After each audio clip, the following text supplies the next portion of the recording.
think for me is if you look at personal branding, if I look at it, sometimes I read a lot and I listen to other people, like especially Steve Jobs. I think in one of his podcasts commemoration, he says sometimes you only know by connecting the dots backwards.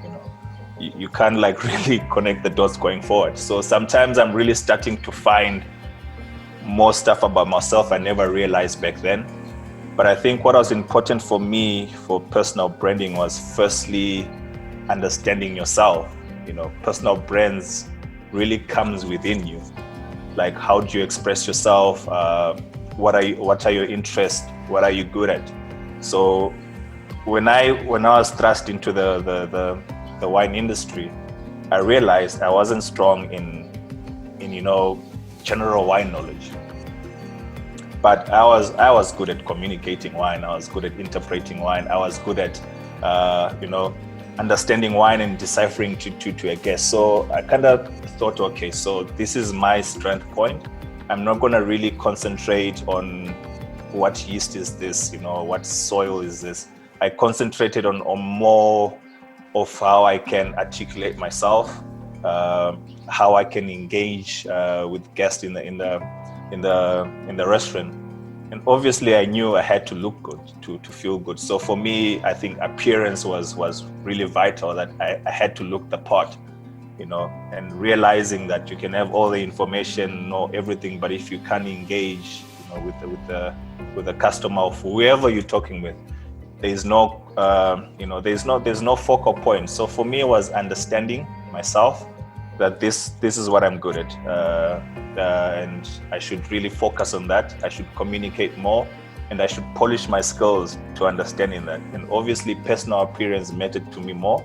I think it wasn't about wearing the best designer clothes. It was just about looking very presentable and looking different and owning a personal style. And I think during my time, I was the first guy to be going into this environment with chinos and a waistcoat, and it made a presence. And I remember my boss at work looked at me like, dude, not only do you look good, but you're good with the finances as well. So I think it really sends a different message. And after you've all figured this, you gotta stick to that principle. You can't divert, and you can't be a chameleon and be this other person this way. And the challenge in that is that you're gonna get people who accept you, and quite a lot who don't accept you as you are. But I think once you've realized what you're good at, you're presentable, you just gotta stick to your principle. I'm Tinashe Nyamudoka, founder and director of Kumbusha Wines. Before I ventured in going to my own, I spent the last 11 years working in the South African hospitality industry. I worked in restaurants, I worked in hotels. Starting off at the Roundhouse restaurant as a normal waiter, I moved on to the one and only, where I became a wine waiter, wine butler, junior sommelier, became sommelier in Nobu. Eventually, I've got a position at the Oyster Box Hotel, where I was head sommelier. In 2015, I moved to the test kitchen as beverage manager and head sommelier. So it's been a great career progression, which has been interesting. I've learned a lot along the way.